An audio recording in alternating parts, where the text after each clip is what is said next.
السلام علیکم ورحمۃ اللہ۔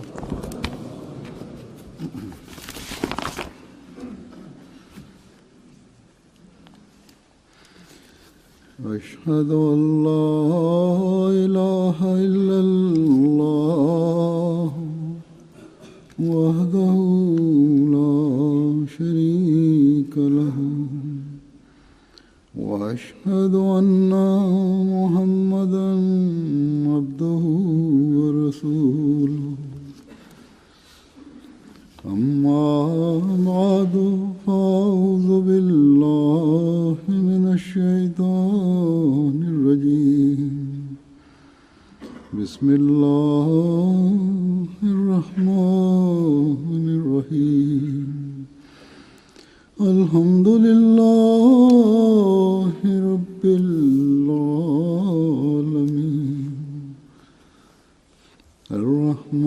الرحمن الرحيم مالك يوم الدين إياك نعبد وإياك نستعين اهدنا الصراط المستقيم صراط الذين أنعمت عليهم غير المغضوب عليهم ولا الضالين۔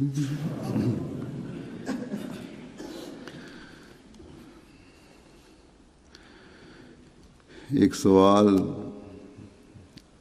آج کل پہلے سے زیادہ شدت سے نوجوانوں کے ذہنوں میں خاص طور پر اور معاشرے میں عموماً ان لوگوں کی طرف سے کثرت سے پھیلایا جاتا ہے جو مذہب کے خلاف یا صحیح رہنمائی نہ ہونے کی وجہ سے وہ مذہب بلکہ خدا سے بھی دور ہٹ گئے۔ سوال یہ ہے کہ اگر اچھے اخلاق ہوں یا اگر دنیاوی تعلیم اچھے اخلاق کی طرف لے جاتی ہے تو پھر مذہب کے ماننے کی کیا ضرورت ہے؟ مذہب بھی تو یہی دعویٰ کرتا ہے کہ وہ تمہیں اچھے اخلاق سکھاتا ہے، یا مذہب کے ماننے والے یہ کہتے ہیں۔ تو اخلاق تو ہمارے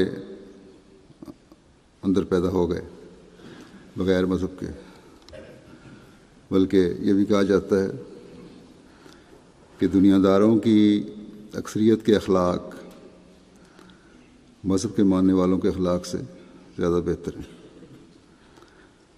اور خاص طور پر اسلام کو اس حوالے سے نشانہ بنایا جاتا ہے۔ دوسرے مذاہب کی اکثریت تو مذہب کے معاملے میں تقریباً لا تعلق ہو چکی ہے۔ صرف اسلام ایسا مذہب ہے جس کی طرف منسوب ہونے والی اکثریت اپنے دین کے ماننے کا اظہار کرتی ہے،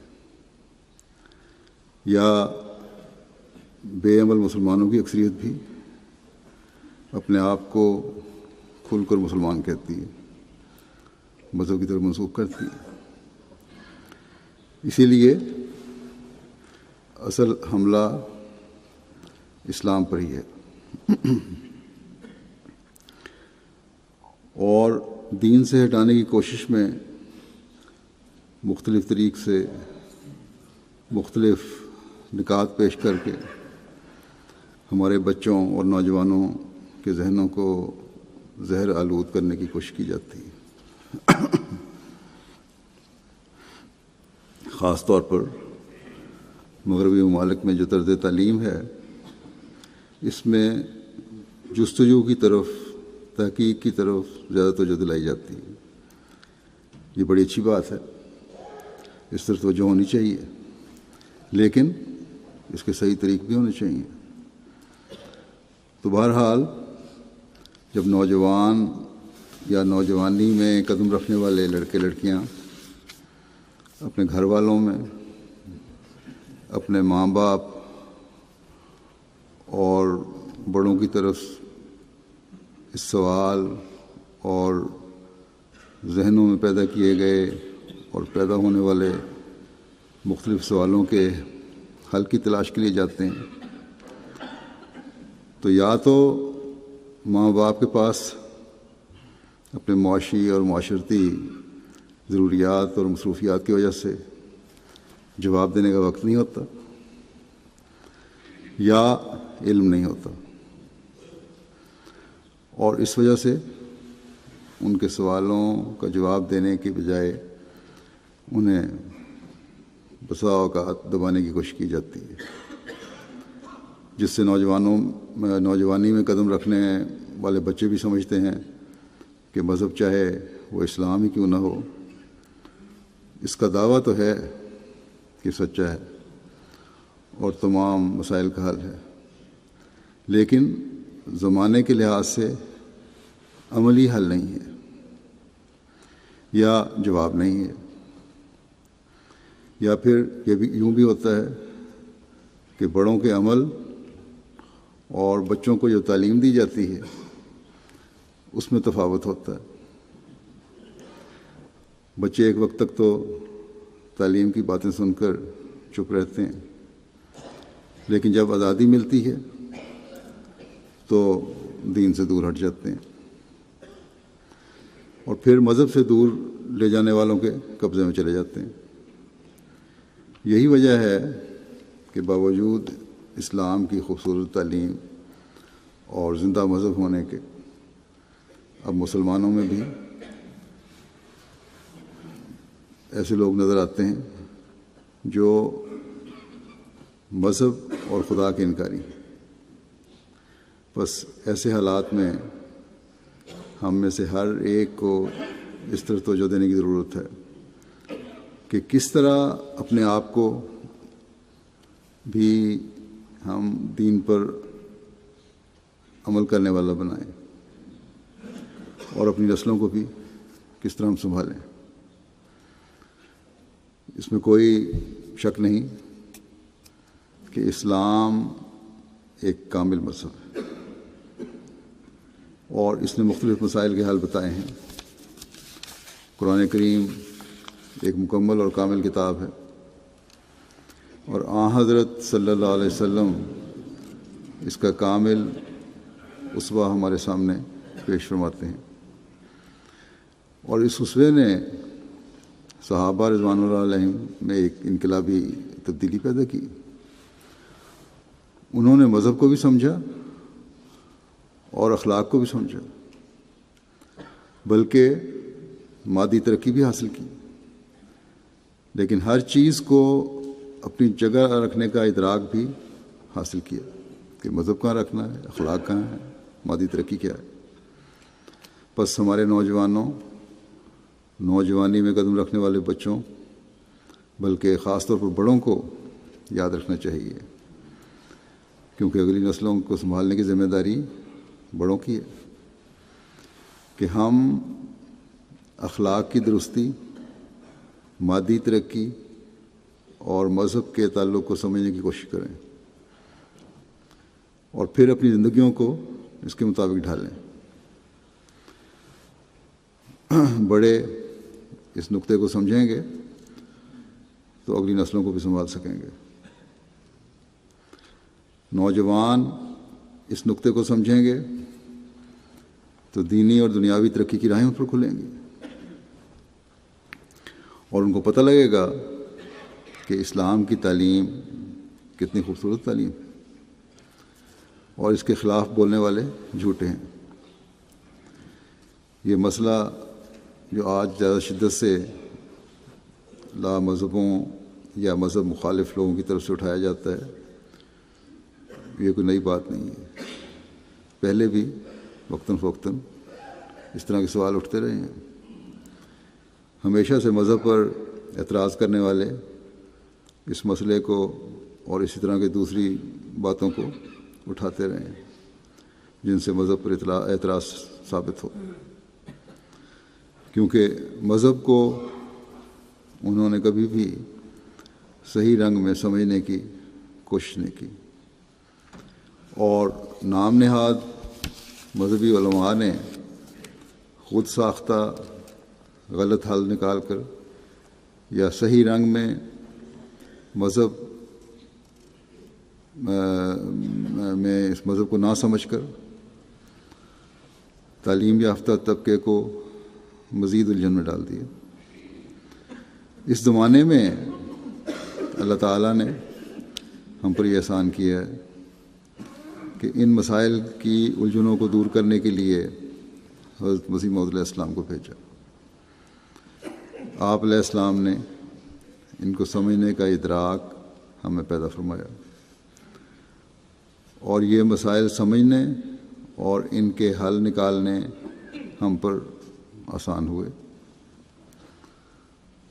حضرت مسلم موعود رضی اللہ عنہ نے ایک دفعہ اس کی روشنی میں ایک خطبہ دیا اور اس میں بیان فرماتے ہوئے کہ اخلاق کی درستی، مادی ترقی اور مذہب کا کیا تعلق ہے، اور اسلام اس کو کس طرح دیکھتا ہے، اور حضرت صلی اللہ علیہ وسلم نے کس طرح اپنے عمل سے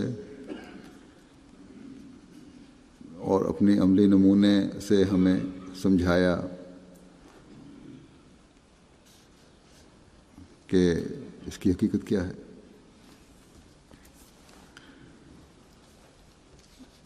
تو جیسا کہ میں نے کہا، آپ نے خطبے میں اس بارے میں بیان کیا اور ایک مختصر روشنی ڈالی تھی۔ اس سے استفادہ کرتے ہوئے یہ آج میں اس مضمون کو آپ کے سامنے پیش کروں گا۔ ہم دنیا کو یہ کہتے ہیں، اور یقیناً سچ ہے، کہ اسلام ایک ایسا مذہب ہے جو اللہ تعالیٰ نے عین انسانی فطرت کو مد نظر رکھتے ہوئے تجویز فرمایا، یہ نازل فرمایا۔ اس بات کو سامنے رکھتے ہوئے کہ اسلام دین فطرت ہے، حضرت مسلم موعود رضی اللہ عنہ فرماتے ہیں کہ مذہب اور اخلاق اور انسان کی وہ ضروریات جو اس کے جسم کے ساتھ تعلق رکھتی ہیں ایسی مشترک ہیں کہ ان میں فرق کرنا مشکل ہے۔ بعض یعنی جو شخص مذہب پر یقین رکھتا ہے وہ اخلاق کو مذہب سے جدا نہیں کر سکتا، نہ وہ یہ کہہ سکتا ہے کہ مذہب نے مجھے دنیا سے بے پرواہ اور غنی کر دیا، اس لیے میری ضروریات نہیں ہیں۔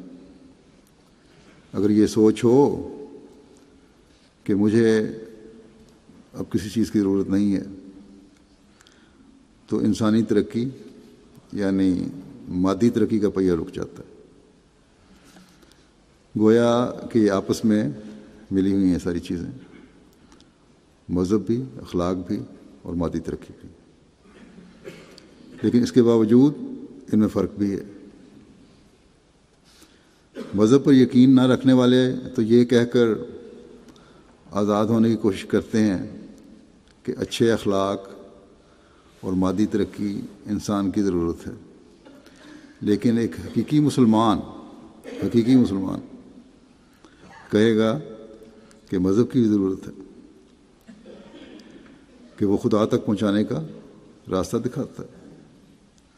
بس یہ سوچ کا فرق ہے کہ ہم نے ان چیزوں کو کس طرح دیکھنا ہے اور ان کا آپس کا تعلق کس طرح جوڑنا ہے۔ باقی مذاہب تو مردہ ہو رہے ہیں،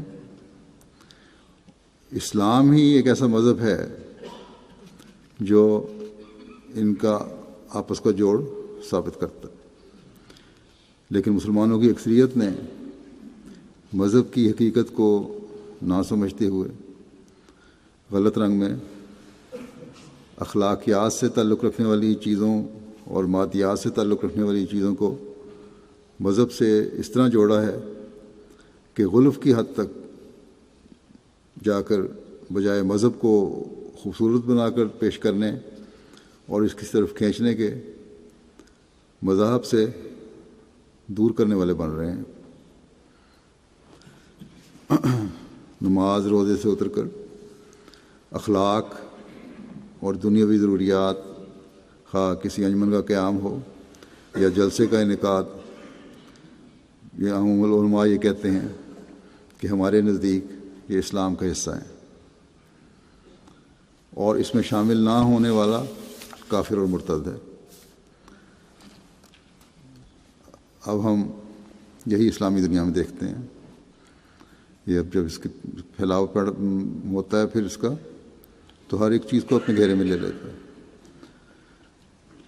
پھر کافر اور مرتد سے بڑھ کر جنگیں شروع ہو جاتی ہیں۔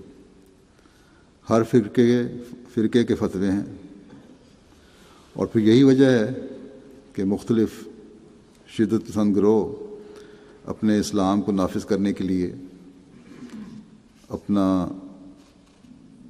ضابطۂ اخلاق یا نام نہاد قانون بنا کر قتل و غارت گری کر رہے ہیں۔ شام ہے، شام میں، عراق میں، افغانستان میں، پاکستان میں مذہب کے نام پر اپنے خود ساختہ قوانین ہی خون کر رہے ہیں۔ شام کی یا عراق اور شام میں جو نام نہاد اسلامی حکومت قائم ہوئی ہے، وہاں سے ایک فرینچ جرنلسٹ رہا ہو کر آیا، پہلے میں نے بتایا تھا کہ اس نے وہاں بعض ایسی باتیں دیکھیں، ان کے عمل دیکھے، ان کے قوانین دیکھے، جو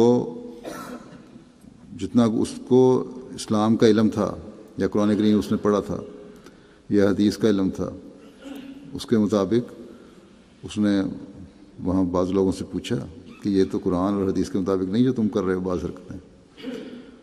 تو اس نام نہاد اسلامی حکومت کے کارندوں کا یا ان اہلکاروں کا جن سے اس کا واسطہ تھا یا ان افسران کا یہ جواب تھا کہ ہمیں نہیں پتہ کہ قرآن اور حدیث میں کیا ہے، یہ ہمارا یہ قانون ہے اور ہم اس کے مطابق کر رہے ہیں۔ تو اس طرح بگاڑ پیدا کر دیا اسلام کی تعلیم میں۔ یمن میں جو کچھ ہو رہا ہے وہ اسی وجہ سے ہے کہ اپنی پسند کے فتووں کو مذہب کا نام دے کر معصوموں پر ہوائی حملے کیے جا رہے ہیں۔ ٹھیک ہے، ایک فریق بھی غلط ہے، دوسرا فریق بھی غلط ہے، لیکن اس کا حال یہ نہیں کہ بلا وجہ معصوموں کو بھی مارا جائے۔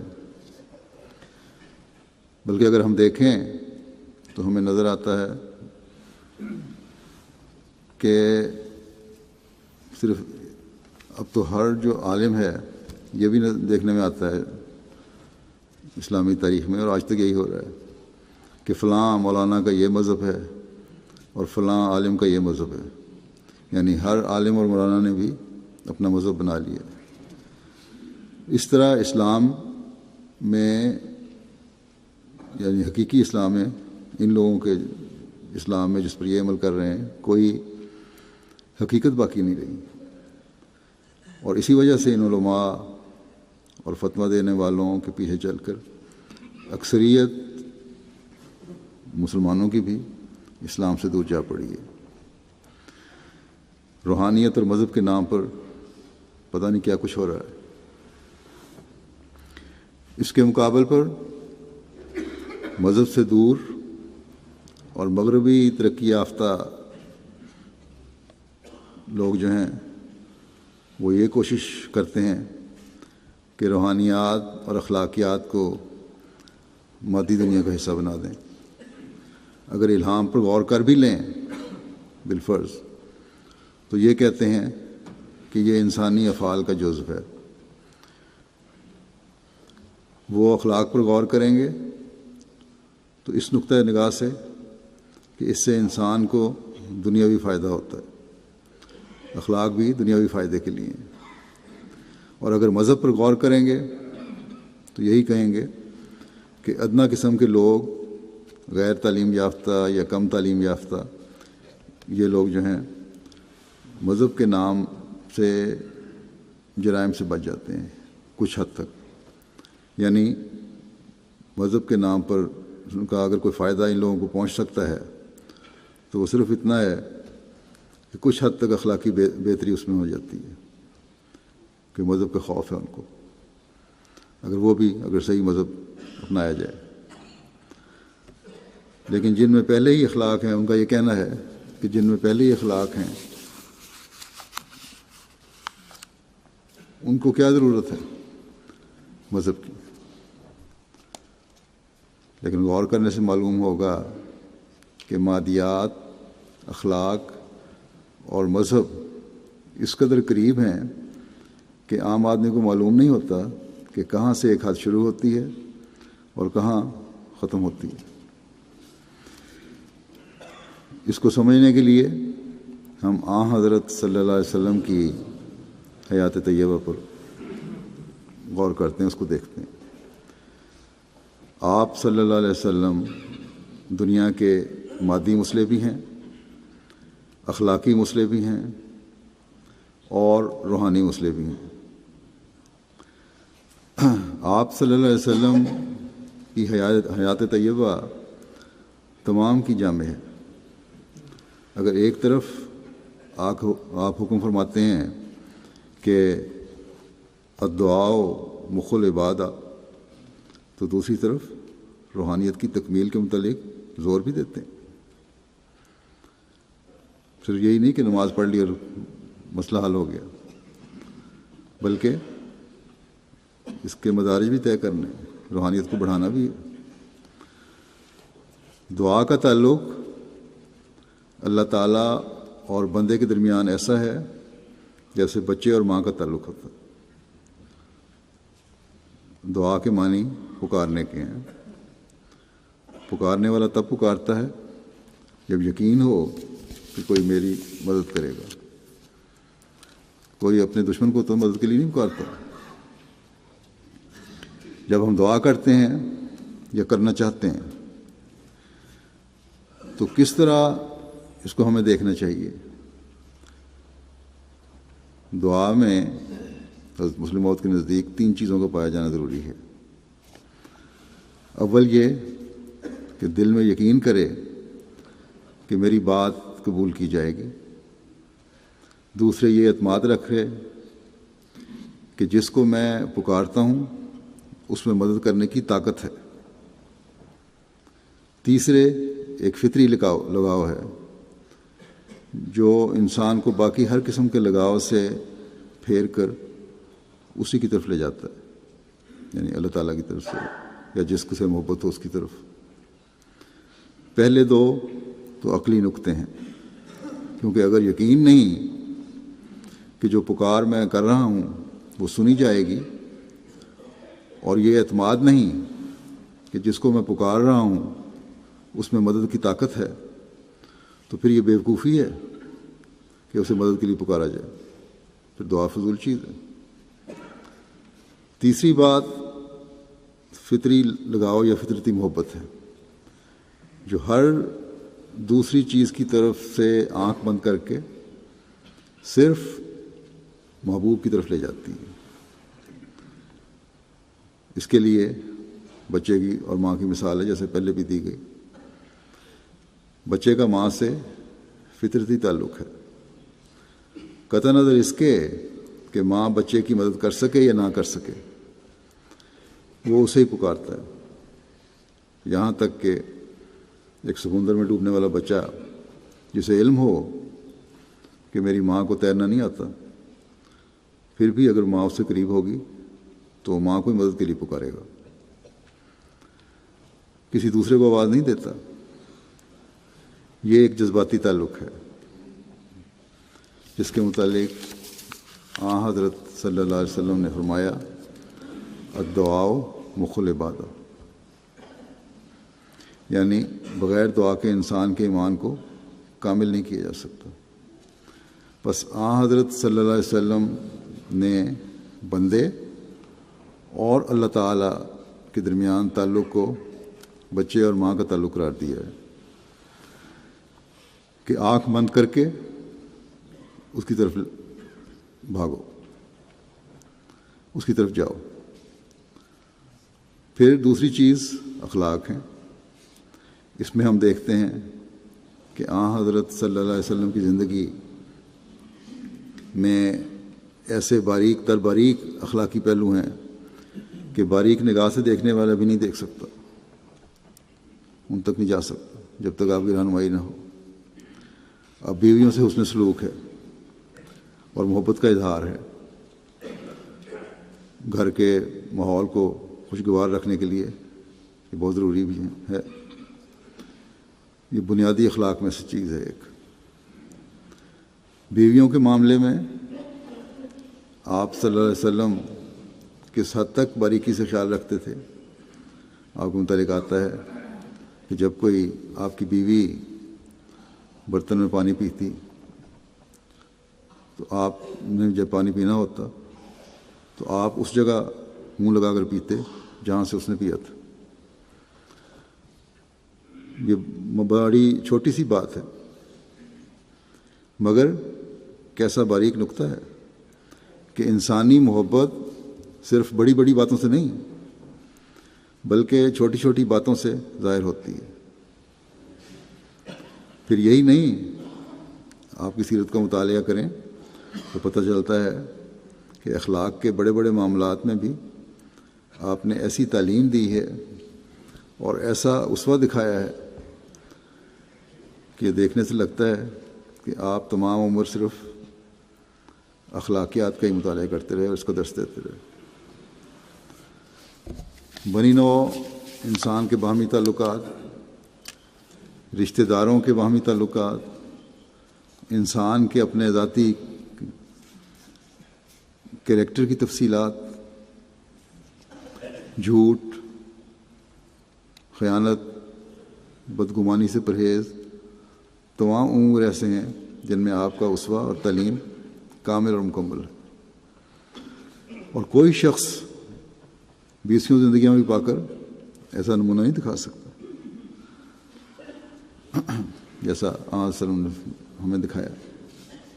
پھر تیسری چیز مادیات ہے. اس میں ہم دیکھتے ہیں تو رسول کریم صلی اللہ علیہ وسلم کی تعلیم اس طرف بھی ہمیں رہنمائی کرتی ہے. مثلا ایک شہری زندگی کے لیے سڑکوں کو کھلا رکھنا ہے،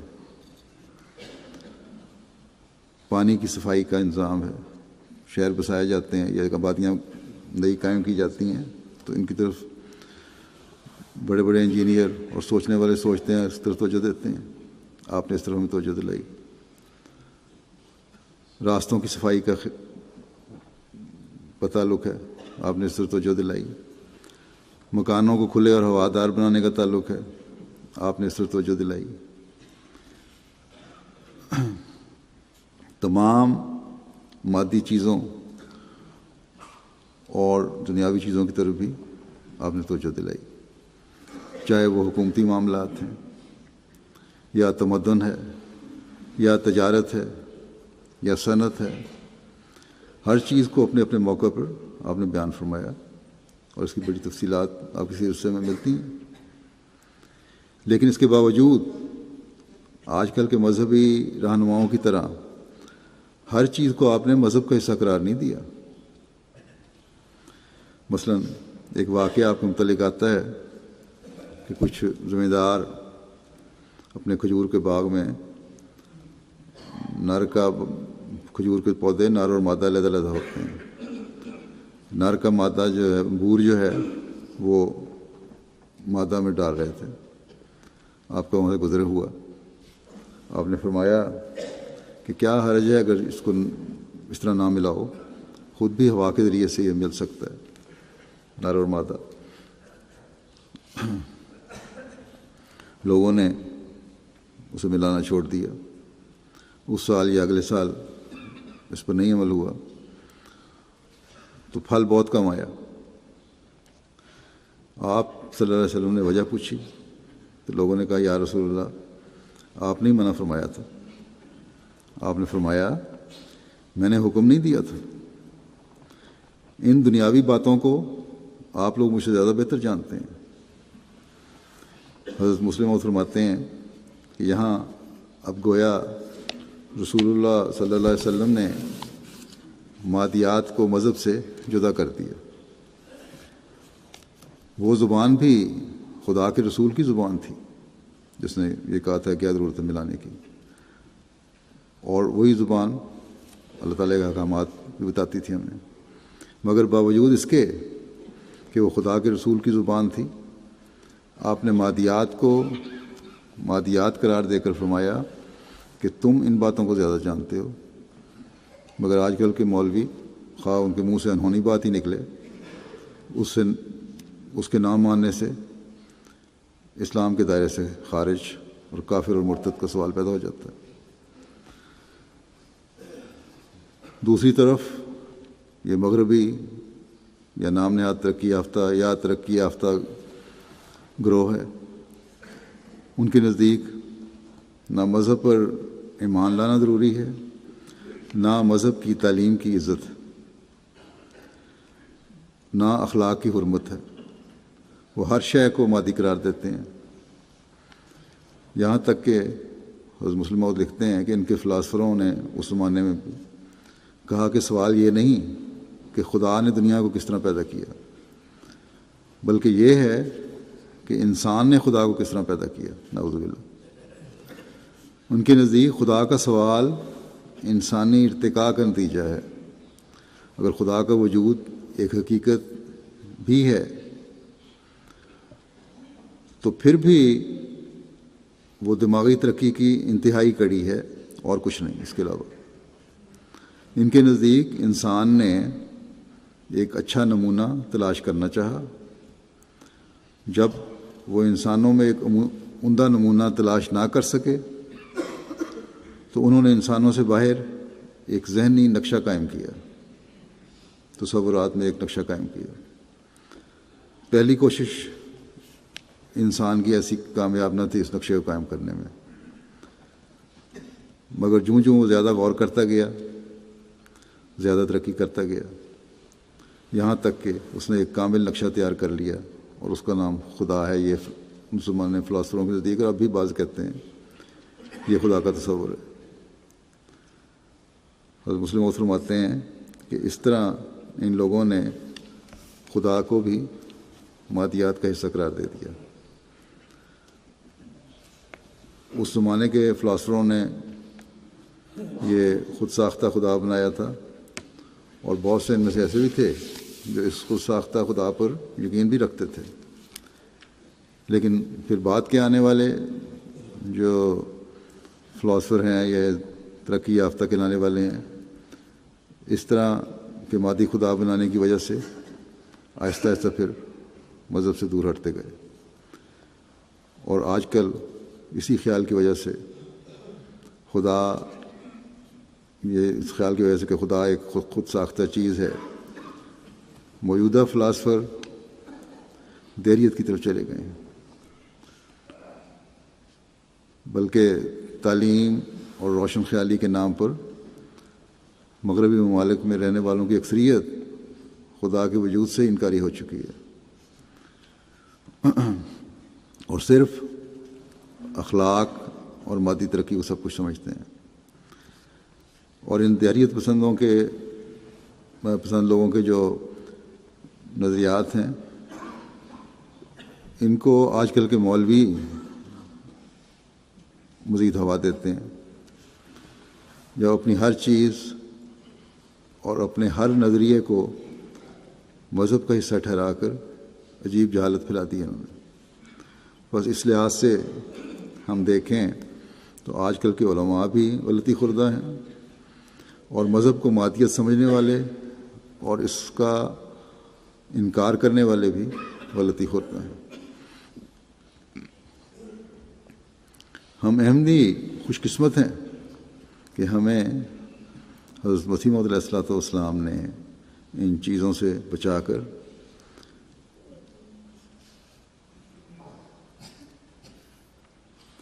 ایسی رہنمائی فرمائی ہے کہ اصل حقیقت جاننے کے لیے فرمایا کہ تم حضرت صلی اللہ علیہ وسلم کی طرف دیکھو. حضرت صلی اللہ علیہ وسلم نے یہ حقیقت بیان فرمائی کہ ہر معاملے میں اعتدال اور اس کا حق ادا کرنا ہے، یہ حقیقی دین ہے۔ آپ نے فرمایا کہ بے شک عبادت ضروری ہے، عبادت انتہائی ضروری ہے، مقصد ہے پیدائش کا، لیکن وَلِ نَفْسِكَ عَلَيْكَ حَقًّا وَلِزَوْجِكَ عَلَيْكَ حَقًّا وَلِجَارِكَ عَلَيْكَ حَقًّا، کہ تیرے نفس کا بھی تجھ پر حق ہے، تیری بیوی کا بھی تجھ پر حق ہے، اور تیرے ہمسائے کا بھی تجھ پر حق ہے۔ اور ان کے حصول کے لیے ہمیں 3 قسم کے ذرائع کا استعمال کرنا ضروری ہے۔ پہلی بات تو دعا اور اللہ تعالیٰ کی طرف جھکنا اور عبادت ہے۔ دوسرے، نفس پر قابو پانا، جذبات کو دبانا، انسانی نفسیات پر غور کرنا۔ تیسرے، اپنے کام اور اپنے پیشے میں دیانت سے کام لینا اور دنیاوی اور سائنس کا علم حاصل کرنا ضروری ہے۔ اگر ہم غور کریں تو نفس کے حق کے لیے دعا اور اللہ تعالیٰ سے تعلق ہے، ضروری چیز ہے۔ جذبات پر قابو پانا ہے، یہ بھی ضروری چیز ہے۔ جذبات ہی بعض و بے لگام ہو کر اپنے نفس کے حقوق سے بھی محروم کر دیتے ہیں یا ظلم کرنے پر آمادہ کر دیتے ہیں۔ اپنے علم میں اضافہ کر کے، اپنے کام میں دیانت سے کام لے کر اپنی زندگی کی روحانی حالت اور اخلاقی حالت اور مالی حالت کو ہم سنوار سکتے ہیں۔ اسی طرح اپنے اہل و عیال کے حق کی ادائیگی کے لیے بھی دعا ہے، جذبات پر کنٹرول ہے، اور مادی ضروریات کا پورا کرنا ہے۔ اسی طرح ہمسائے، فرمایا کہ تمہارے ہمسائے کا بھی تم پر حق ہے، یعنی معاشرے کے حق کی ادائیگی بھی اس وقت ہوگی جب ہم اس کے لیے دعا بھی کریں گے، ان کے حق ادا کریں گے، ان کی نفسیات کو سمجھیں گے اور اس کے مطابق جو دین کا پیغام پہنچانا ہے وہ پہنچائیں گے۔ یہ بھی ان کا حق ہے کہ ان کو دین سے آگاہ کیا جائے۔ اور پھر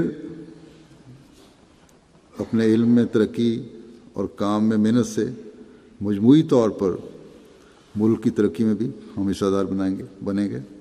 یہ بھی ہمسائے کے حقوق میں اور معاشرے کے حقوق میں آ جاتا ہے۔ اور جب معاشرے میں اس سوچ کے ساتھ ہر ایک کوشش کر رہا ہوگا تو معاشرہ روحانی، اخلاقی اور مادی ہر طرح کی ترقی کا بہترین نمونہ ہوگا۔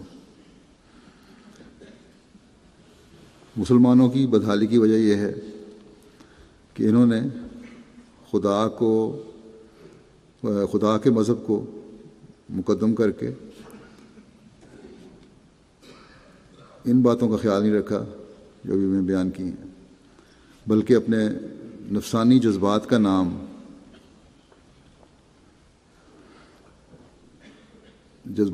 مذہب رکھ لیا۔ جو اللہ تعالیٰ نے مذہب اتارا تھا اس کو نہیں مقدم کیا، بلکہ اگر وہ مقدم رکھتے تو باقی باتوں کا بھی خیال رکھتے۔ اپنے نفسانی جذبات کا نام مذہب رکھ کر اس پر عمل کر رہے ہیں، اور اس کا نتیجہ یہ ہے کہ دوسروں کو اسلام کی خوبیاں کیا بتانی تھیں، خود ساختہ نفسانی مذہب کی پیروی کر کے مسلمان کی گردن زدنی کر رہا ہے۔ نہ ان کو دین ملا نہ دنیا ملی، سوائے اس کے کہ دنیا داروں کے سامنے اپنے ہر مسئلے کے لیے ہاتھ پھیلا رہے ہیں۔ یہی آج کل ہمیں مسلمان دنیا میں نظر آتا ہے۔ مغربی قوموں نے چاہے دین کو دنیا کے تابع کر دیا، ان کے خیال میں دین کوئی چیز نہیں ہے، دنیا ہی ہر چیز ہے، مگر دنیا حاصل تو کر لی انہوں نے۔ بے شک یہ لوگ بھی بھٹکے ہوئے ہیں، لیکن جو مقصد یہ سمجھتے تھے اسے تو حاصل کر لیا، چاہے غلط طریقی ہے، لیکن مسلمانوں کو تو نہ دین ملا نہ دنیا ملی۔ بہرحال ان دونوں طرح کے لوگوں کی اصلاح کے لیے اس زمانے میں اللہ تعالیٰ نے حضرت مسیح علیہ السلام کو بھیجا ہے، اور اللہ تعالیٰ ایسے حالات میں ہی اپنے ماموروں کو بھیجتا ہے جو صحیح رہنمائی کر کے مذہب کو مذہب کی جگہ اور اخلاق کو اخلاق کی جگہ اور دنیا کو دنیا کی جگہ رکھتے ہیں۔ بظاہر وہ روحانی پیغام لے کر آتے ہیں، مگر ان تینوں چیزوں کا گہرا تعلق ہے، اور روحانیت میں کمال سے اخلاق کا درست ہونا لازمی ہے، اور اخلاق کی نگہداشت سے مادیت کی درستی بھی لازمی ہے۔ مگر یہ نہیں ہو سکتا یا یہ ضروری نہیں ہے کہ جس کی دنیا درست ہو، جس کو دنیا میں سب کچھ مل جائے، وہاں ترقی کر رہا ہو، اس کے اخلاق بھی درست ہوں، اور جس کے اخلاق درست ہوں اس کا مذہب بھی درست ہو۔ اس کی وجہ یہ ہے کہ اللہ تعالیٰ کا منشا انسان کو اپنی طرف لانے کا ہے، یہی اس کا مقصد پیدائش ہے۔ پس اس نے اخلاق کی درستی اور مادی ترقی کو مذہب کے تابع کر دیا، تاکہ جو اس کی طرف توجہ کرے اسے باقی سب کچھ آپ ہی آپ مل جائے۔ اللہ تعالیٰ فرماتا ہے کہ کامل مومن کو سب ترقیات حاصل ہوتی ہیں، لیکن جو صرف دنیا دار ہوں ان کے متعلق اللہ تعالیٰ فرماتا ہے کہ دلہ سائے ہوں فی الحیات دنیا، ان کی سب کوششیں دنیا میں ہی غائب ہو جاتی ہیں۔ حضرت مسلم موعود اس کی مثال دیتے ہوئے فرماتے ہیں کہ گویا روحانیت کے قبول کرنے والے کے لیے، یعنی اوپر سے نیچے آنے والے کے لیے سیڑھی موجود ہے، مگر نیچے سے اوپر جانے والے کے لیے سیڑھی موجود نہیں ہے۔ بس معلوم ہوا کہ دنیا میں ان تینوں امور کے حصول کے لیے الگ الگ ذرائع ہیں، لیکن ایک ذریعہ مشترک بھی ہے، اور وہ خدا تعالیٰ سے کامل تعلق پیدا کرنا ہے۔ اخلاق کے لیے کوشش کرنے سے اخلاق مل جائیں گے، مادیات کے لیے کوشش کرنے سے مادیات حاصل ہو جائیں گی، دنیاوی ترقی حاصل ہو جائے گی، مگر ہر ایک کوشش کا نتیجہ اس دائرے کے اندر محدود رہے گا، اس سے باہر نہیں نکلے گا۔ مگر روحانیت کی درستی کرنے والوں کو ساری چیزیں مل جائیں گی۔ صحابہ رضوان اللہ علیہم بیعت کرتے وقت اس بات کی بیعت نہیں کرتے تھے کہ گلیاں چوڑی رکھیں گے یا صفائی کریں گے یا دوسری مادی چیزوں کا خیال رکھیں گے، بلکہ لا الہ الا اللہ محمد رسول اللہ پڑھتے تھے۔ اس سے اخلاق بھی درست ہوتے تھے، اور اخلاق کی درستی سے یقیناً دنیا درست ہوتی تھی۔ مسلمان کے اس زمانے میں سچ کے معیار ایک نمونہ تھے۔ تجارت میں دیانتداری کی وجہ سے مسلمانوں کے سپرد دنیا والے بے دھڑک اپنی تجارتیں کر دیا کرتے تھے۔ رعایا سے انصاف دیکھ کر لوگ چاہتے تھے کہ مسلمان ہمارے حکمران ہوں۔ حضرت عمر رضی اللہ عنہ کے زمانے میں ایک موقع پر شام سے مسلمانوں کو نکلنا پڑا، کیونکہ اس وقت رومی فوجوں کے زیادہ ہونے کی وجہ سے مقابلہ مشکل تھا۔ لیکن اس وقت شامی لوگ جو رعایا تھی وہ روتے تھے اور اصرار کرتے تھے کہ آپ لوگ یہاں سے نہ جائیں، ہم آپ کی مدد کرتے ہیں، ہم آپ کے ساتھ دفاع کریں گے۔ حالانکہ شامی لوگ بھی عیسائی تھے اور رومی بھی عیسائی تھے، مگر یہ اعلیٰ اخلاق اور حکومت کا حسن انتظام تھا جس نے شامی عیسائیوں کو عیسائی حکومت کے مقابلے پر مسلمانوں کی مدد پر آمادہ کر دیا۔ پس گو بادشاہت دنیاوی چیز ہے، لیکن مسلمانوں کی بادشاہت دنیاوی نہیں تھی۔ یہ بادشاہت انہیں مذہب کے طفیل ملی تھی، اس لیے مذہب کے پیچھے چلتی تھی، اور اسی وجہ سے اس میں ایسی خوبیاں تھیں کہ مذہبی اختلاف کے باوجود رعایا چاہتی تھی کہ مسلمانوں کی بادشاہت قائم رہے، ان کی حکومت قائم رہے۔ گو مسلمانوں کو بادشاہت لا الہ الا اللہ محمد رسول اللہ کے طفیل ملی تھی، لیکن صرف زبانی دعویٰ نہیں تھا، بلکہ حقیقی ایمان کے طفیل ملی تھی، کیونکہ زبانی دعوے والا تو دنیا سے بھی ہاتھ دھو بیٹھتا ہے، مگر جس کو سچا مذہب مل جائے اس کے اخلاق بھی درست ہو جاتے ہیں اور دنیا بھی۔ کاش کہ آج کے مسلمان حکمران اس نقطے کو سمجھیں اور اپنی حکومتوں کو اس نہج پر چلائیں۔ حضرت مسلم موعود فرماتے ہیں کہ حضرت مسیح موعود علیہ السلام ایک تاجر کی مثال بیان فرمایا کرتے تھے اللہ تعالیٰ سے تعلق کے ضمن میں، کہ اس نے ایک بڑی رقم اپنے شہر کے قاضی کو امانت کے طور پر رکھوائی اور سفر پر جا رہا تھا کہ سفر سے واپسی پر لے لوں گا۔ جب واپس آیا اور اپنی رقم کی تھیلی مانگی تو قاضی صاحب نے صاف انکار کر دیا کہ میں نے کوئی امانت نہیں رکھی اور نہ میں امانتیں رکھا کرتا ہوں، کیسی تھیلی اور کیسی امانت۔ تاجر نے بہت سی نشانیاں بتائیں لیکن قاضی انکاری تھا کہ میں نے تو کہہ دیا کہ امانتیں رکھا ہی نہیں کرتا۔ اس پر تاجر پریشان ہوا۔ آخر اسے کسی نے بتایا کہ بادشاہ فلاں دن اپنا دربار لگاتا ہے اور ہر شخص کی پہنچ اس تک ہوتی ہے، تم بھی جا کر اپنا معاملہ پیش کرو۔ اس نے ایسا ہی کیا، مگر کیونکہ اس کے پاس ثبوت کوئی نہیں تھا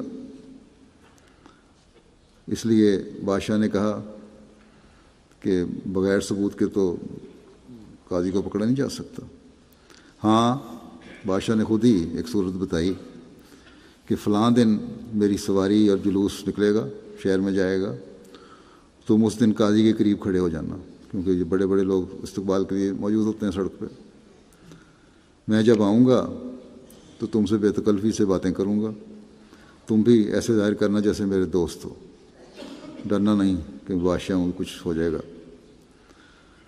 تم سے میں پوچھوں گا کہ بڑے عرصے سے ملے نہیں تو تم بتانا کہ پہلے تو میں سفر پہ گیا ہوا تھا، پھر واپس آیا تو ایک شخص کے پاس امانت رکھی ہوئی تھی، اس کا جھگڑا چل رہا ہے، وصولی کی کوشش میں ہوں۔ بادشاہ نے کہا کہ اس پر میں تمہیں کہوں گا وہیں قاضی کے سامنے کہ اس جھگڑے کے حل کے لیے میرے پاس تم آ جاتے، پھر تم کہنا کہ اچھا اگر حل نہ نکلا تو میں آپ کے پاس آؤں گا۔ چنانچہ اس دن جب بادشاہ آیا اس تاجر نے ایسا ہی کیا، یہ سوال جواب ہوئے۔ قاضی بھی جو بادشاہ کے استقبال کے لیے موجود تھا کھڑا یہ باتیں سن رہا تھا۔ جب بادشاہ کی سواری آگے چلی گئی تو قاضی صاحب تاجر کے پاس آئے اور کہنے لگے کہ تم ایک دن میرے پاس آئے تھے اور کسی امانت کا ذکر کیا تھا، میرا حافظہ کمزور ہے، کچھ نشانیاں بتاؤ۔ تو تاجر نے وہی نشانیاں جو پہلے بتائی تھیں دوبارہ بتا دیں۔ تو اب چونکہ بادشاہ کا رویہ اور سلوک دیکھ چکا تھا قاضی، تو فوراً بولا یہ نشانیاں پہلے کیوں نہیں بتائیں، امانت میرے پاس محفوظ ہے، ابھی لا کے دیتا ہوں۔ تو جب ایک دنیاوی بادشاہ جس کو محدود طاقت ہے اس کی دوستی انسان کو یہ مقام دے سکتی ہے کہ بڑے بڑے لوگ اس سے ڈرتے ہیں، تو یہ کس طرح ممکن ہے کہ خدا تعالیٰ کی دوستی کسی کو حاصل ہو اور دنیا اس کے قدموں پر نہ گر جائے۔ بس سچا مذہب حاصل کر کے انسان تمام دنیا کو حاصل کر سکتا ہے۔ رسول کریم صلی اللہ علیہ وسلم کے ذریعے یہ باتیں جو صحابہ کو ملیں انہوں نے دنیاوی طور پر حاصل نہیں کی تھیں، بلکہ دنیا انہیں ملی وہ مذہب کے تابع ہو کر ملی، مگر اس کے لیے ایمان کی ضرورت ہے جو خدا تعالیٰ کی رضا کو جذب کرے، ایسا ایمان ہونا چاہیے۔ ایک شخص جسے کامل ایمان حاصل ہو وہ کس طرح اعلیٰ اخلاق کو چھوڑ سکتا ہے؟ اگر اخلاق کے سارے شعبے انسان اختیار کرے اور ان پر عمل کرے تو سچائی، دیانت، ایمانت، تقوی اور طہارت سبھی کچھ اسے حاصل ہو جائے گا، اور اس کا لازمی نتیجہ یہ نکلے گا کہ علم، ہنر، ہوشیاری، لیاقت اور محنت اس کو حاصل ہوگی، اس پر عمل کرنے والا ہوگا، اور نتیجتاً پھر دنیا بھی حاصل ہوگی۔ بس مومن کو سب سے زیادہ توجہ روحانی تعلق کی طرف کرنی چاہیے، ان لوگوں کی طرح نہیں جو سمجھتے ہیں کہ منہ سے اقرار کافی ہے۔ خدا تعالیٰ کی محبت زبان سے نہیں ہو سکتی بلکہ دل سے ہی ہو سکتی ہے، اور جب ایسا ہوتا ہے تو پھر انسان ہر شے پر قبضہ کر لیتا ہے۔ جب تک کوئی انسان کمال حاصل نہ کرے انعام نہیں مل سکتا۔ مذہب میں داخل ہونے سے بھی کمال ہی فائدہ دیتا ہے، اس کی کوشش کرنی چاہیے۔ حضرت مسیح موعود علیہ الصلوۃ والسلام فرمایا کرتے تھے کہ آج کل ہم سے فائدہ وہی اٹھاتے ہیں جو گہرا تعلق رکھتے ہیں، یا تو پوری مخالفت کرنے والے مثلاً مولوی ثناء اللہ صاحب وغیرہ، انہیں کو فائدہ ہو رہا ہے، دوسرے چھوٹے چھوٹے مولویوں کو کوئی پوچھتا بھی نہیں، یا کامل اخلاص رکھنے والے۔ ادنا تعلق فائدہ نہیں دیتا۔ اگر انسان خدا تعالیٰ کی طرف چل پڑے تو اس کے ساتھ ہی جیسا پہلوں کے ساتھ معاملہ ہوا اس کے ساتھ بھی ہوگا، اس زمانے میں بھی ہو سکتا ہے۔ اگر انسان حقیقت میں اس کی کوشش کرے تو تبھی یہ ہوگا۔ خدا تعالیٰ کی کسی دشمنی نہیں ہے، ضرورت اس بات کی ہے کہ ہم کامل طور پر اپنے آپ کو خدا تعالیٰ کے آگے ڈال دیں، اس کے آستانے پر اپنے آپ کو گرا دیں، تو آپ ہی آپ سب کچھ حاصل ہو جائے گا۔ اور جو ترقی ہمارے لیے ضروری ہے آپ ہی آپ ہمیں مل بھی جائے گی۔ آگ کے پاس بیٹھنے سے ایک عام مثال ہے، انسان کے سب اعضاء جو ہیں گرم ہو جاتے ہیں، تو یہ کس طرح ممکن ہے کہ سب کچھ چھوڑ کر خدا تعالیٰ کے پاس انسان آئے اور خدا تعالیٰ کے فضل سے وہ حصہ نہ لے؟ بس ہمیں کوشش کرنی چاہیے کہ خدا کو حاصل کریں، خدا تعالیٰ کے بھیجے ہوئے مذہب کی حقیقت کو سمجھیں، خدا تعالیٰ کی محبت کو ایک ایسی شے بنائیں جو تبھی چیز بن جائے، اور یہی چیز جو ہمارے اخلاق کے بھی اعلیٰ معیار قائم کرنے والی ہوگی، اور دنیاوی ترقیات بھی ہم حاصل کرتے چلے جائیں گے۔ اللہ تعالیٰ کے نور سے اگر ہم حصہ لینے کی کوشش کریں تو تبھی ہم حقیقت میں فیض پا سکتے ہیں۔ جب ہم ایک لگن کے ساتھ اس کے ایک حصے اس نور سے حصہ لینے کی کوشش کریں گے تو جھوٹ جو اندھیرا ہے وہ بھی ہم سے خود بخود الگ ہو جائے گا۔ سستی، فریب اور دغا اور دوسرے جو برائیاں ہیں، دوسروں کے حق مارنا، یہ سب ظلمات ہیں، یہ بھی خود بخود دور ہو جائیں گی اللہ تعالیٰ کے نور کی وجہ سے۔ ہمارے اخلاق بھی بلند ہوتے چلے جائیں گے اور دنیاوی ترقیات بھی ملتی رہیں گی۔ بس اس معاشرے میں رہتے ہوئے اپنی نسلوں کو اگر دنیا داری کے بد اثرات سے بچانا ہے، مذہب اور اخلاق کا جوڑ انہیں سمجھانا ہے، دنیاوی ترقی کو بھی حقیقی مذہب کے تابع ثابت کر کے انہیں مذہب سے جوڑنا ہے، یعنی اپنی نسلوں کو، تو ہمیں اللہ تعالیٰ سے حقیقی تعلق جوڑنے کی خود بھی کوشش کرنی چاہیے۔ اللہ تعالیٰ ہمیں اس کی توفیق عطا فرمائے۔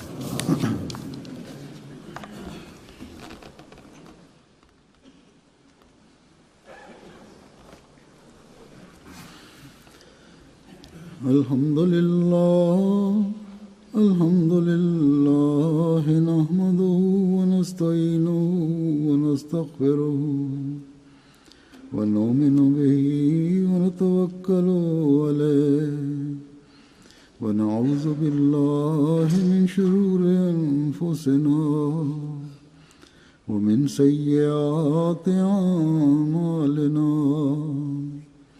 من يهده الله فلا مضل له ومن يضلل فلا هادي له ونشهد أن لا إله إلا الله ونشهد أن محمدا عبده ورسوله عباد الله رحمكم الله إن الله يأمر بالعدل والإحسان وإيتاء ذي القربى وينهى عن الفحشاء والمنكر والبغي يعظكم لعلكم تذكرون اذكروا الله يذكركم وادعوه يستجب لكم ولذكر الله أكبر.